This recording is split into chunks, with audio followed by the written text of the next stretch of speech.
Hi everyone, welcome to my Allotment Diaries. My name is Emma, these are my Allotment Diaries. Today I am at home. I haven't been to my allotment plot for the last couple of days because the weather has been so cold. We've had a bit of a cold wave, I suppose you call it, from air from the Arctic come down over the UK, which has meant that we've had a little bit of snow, but mainly it's the frost overnight. Our temperatures here in South London have been dropping to sort of -1, -2 at night time. And it's just been really cold in the day and kind of impossible to do very much. And it's been Easter and I've just enjoyed being at home. I've also done my shoulder and my neck in a little bit. I pulled them at night time when I was sleeping, and so I just thought I'd take the opportunity to just rest over the Easter bank holiday. I hope you had a lovely Easter. Today I'm going to be at home. I'm going to show you my garden. I want to do some more garden updates this year. I don't know if you remember, but I'll show you now. Our garden last year was just absolutely full of rubble, rubbish, an old shed, all sorts of things we found. And so we spent pretty much the whole of lockdown last year clearing our garden. Finally, we have space to grow things, but we don't have any money. We kind of run out of money because we've renovated our house. So a lot of what I'm growing this year is from seed, and a lot of it is annuals. And I thought I would fill the garden with as many annuals as I can this year. I wanted to give you a seed update because last year I just kind of grew everything and I didn't really show you the process of growing. I know a lot of people are emailing me saying how my seeds are doing and asking questions about it, so I thought I would just show you. I'm not an expert. I literally just whack them in and they grow, guys. That's pretty much what happens. Sometimes they don't grow though. So starting indoors, I'm actually growing some Rudbeckia in here, and this is for my garden. So Rudbeckia is a beautiful yellow flower, which I think flowers later in the year, kind of June through to October.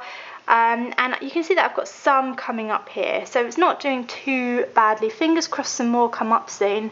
And then I will prick them out and pop them on, and they're going to be for my back garden. And in here I have my leeks. I put a poll on my Instagram saying, do you think my leeks are dead or not? People were very optimistic and said they're not dead.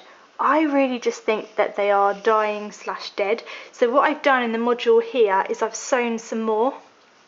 And what I didn't know about leeks is that you don't have to separately sow them. You can actually sow them in little clumps. So each of these has got 3 or 4 seeds in.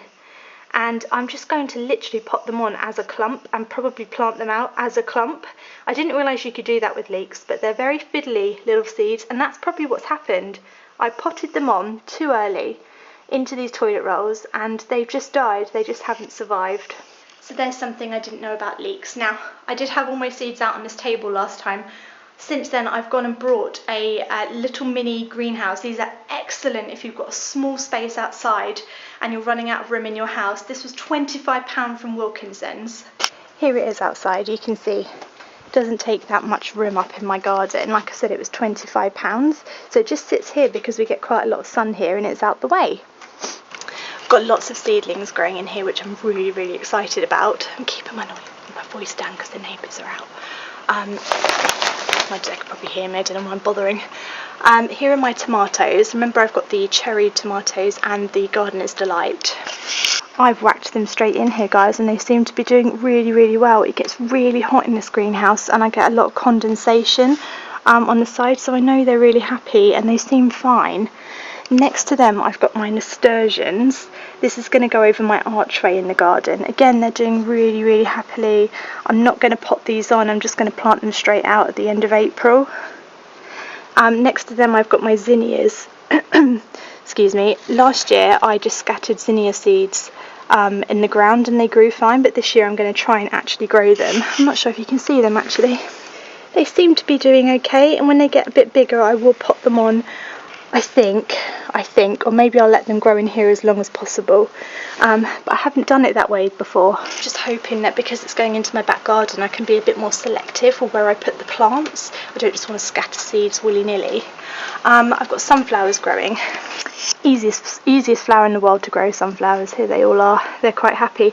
A couple of them, I did get a snail infiltrated my greenhouse and ate a couple. So to combat that, what I've done is I've put, look, he's got little eyes on, kids have been putting eyes on them, I put some of this stuff, which is like straw mulch around it, and they don't like to crawl over that. So what I've done is I've scattered that in all of my seed pots, to keep the slugs and snails away. I potted on my cosmos here. I'll bring one out because I think it's too sunny. These are the double flowered ones, double headed flower ones, and I potted them on. They seem quite happy now in their own little pots. In here I've got my pumpkins, so I've got my mini pumpkins and courgettes growing. As soon as I see roots coming out the bottom of these, I will pot them on. At the moment there are no roots, and you can see the plants look really happy and healthy. They've only got one set of leaves at the moment as well. They're getting their true leaves in the middle. Sorry, the lighting's so bad here. Yeah, there you go, you can see them a bit better there. But yeah, I'll put them on later on, but they look really happy in there and really fine, so I'm quite happy with my little squash tray. Down here at the bottom I have a sunflower at the back, and then these are my cauliflowers, and I managed to pick out 5 of them, and they're doing alright, you know, they're doing alright in their little pots. There it is, there's my little cauliflower. I've seen some people's on Instagram, oh sorry, focus is bad, and they're doing a bit bigger than mine, but mine are alright. I think they'll be okay, they look happy. And then look guys, I've got sweet corn. I've never managed to grow this before. It always dies on me, and I'm having a bit of a panic because I've done it in toilet rolls instead of root trainers, but look, the roots are already starting to come out, so I'm panicking a little bit. I'm hoping that they make it, guys, because look how many have germinated, nearly all of them, which is amazing. But yeah, my little mini greenhouse here is just amazing. It's right by the kitchen door, so I can just come out and check on them, and then you just zip it up. It gets a lot hotter in there than you think it will, so actually all the seeds have been really happy in this really cold weather, so I'm really happy with it. Here comes the train. I've got my window box here now. The only thing that I've changed in this, the rosemary is really happy in here actually. The only thing I've changed is that I've stuffed a couple of strawberry plants in here from my allotment plot when I did my strawberry patch. I think they'll be okay. I've got some tulips coming up, yet to flower. That's an old daffodil. And I've also scattered some poppy seeds in here, some Californian poppy seeds, and a couple of them are just coming up there. So hopefully, come summer, I will have some Californian poppies, should come up to about there and be swaying in the breeze outside the window. And then I've just potted up the rest of my strawberries and put them here on the windowsill. They don't look very healthy at the moment, but I think the leaves in the middle are actually quite healthy, so fingers crossed they survive.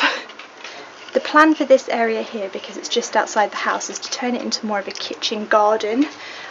So I want to grow edibles here basically.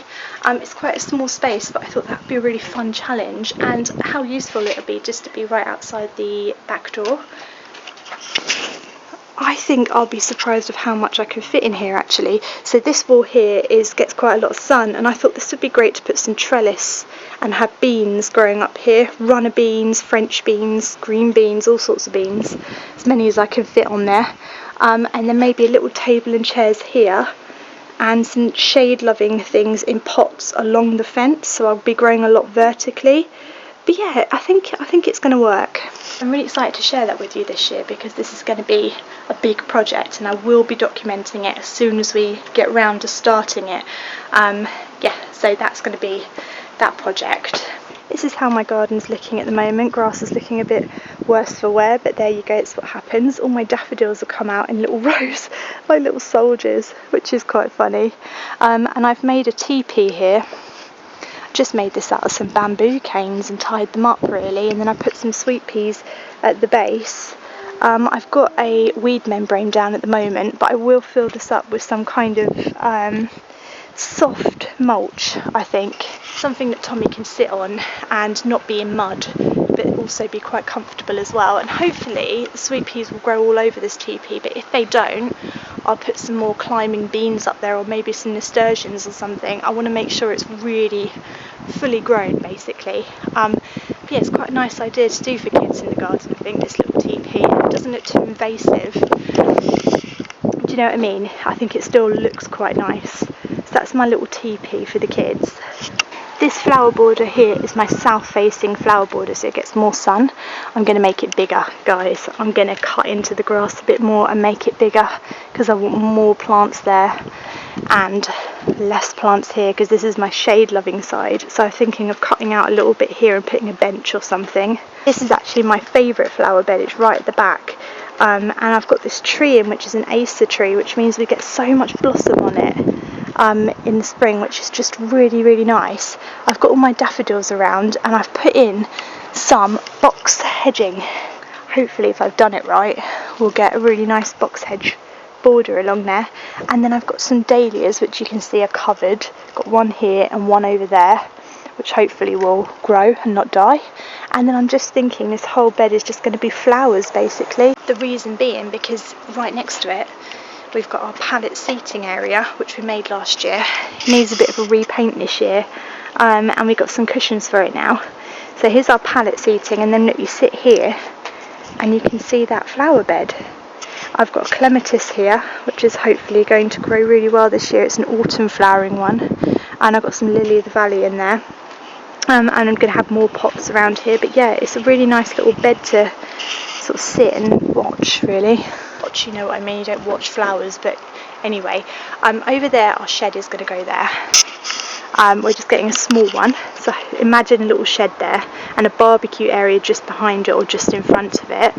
And then we need to sort out this path, and this is our next big challenge.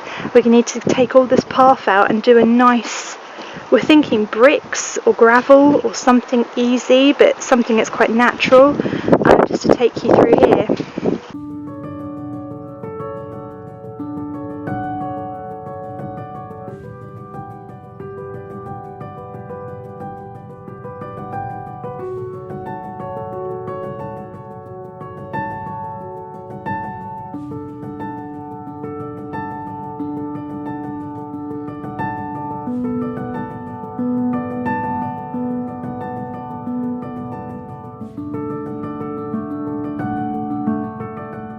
Obviously still quite a lot of work to do on the garden, but I am going to be documenting it more and more this year, so do subscribe to my channel if you want to see the changes in the garden, and I really look forward to showing them all to you. And I hope you did enjoy this video today, just a little garden tour.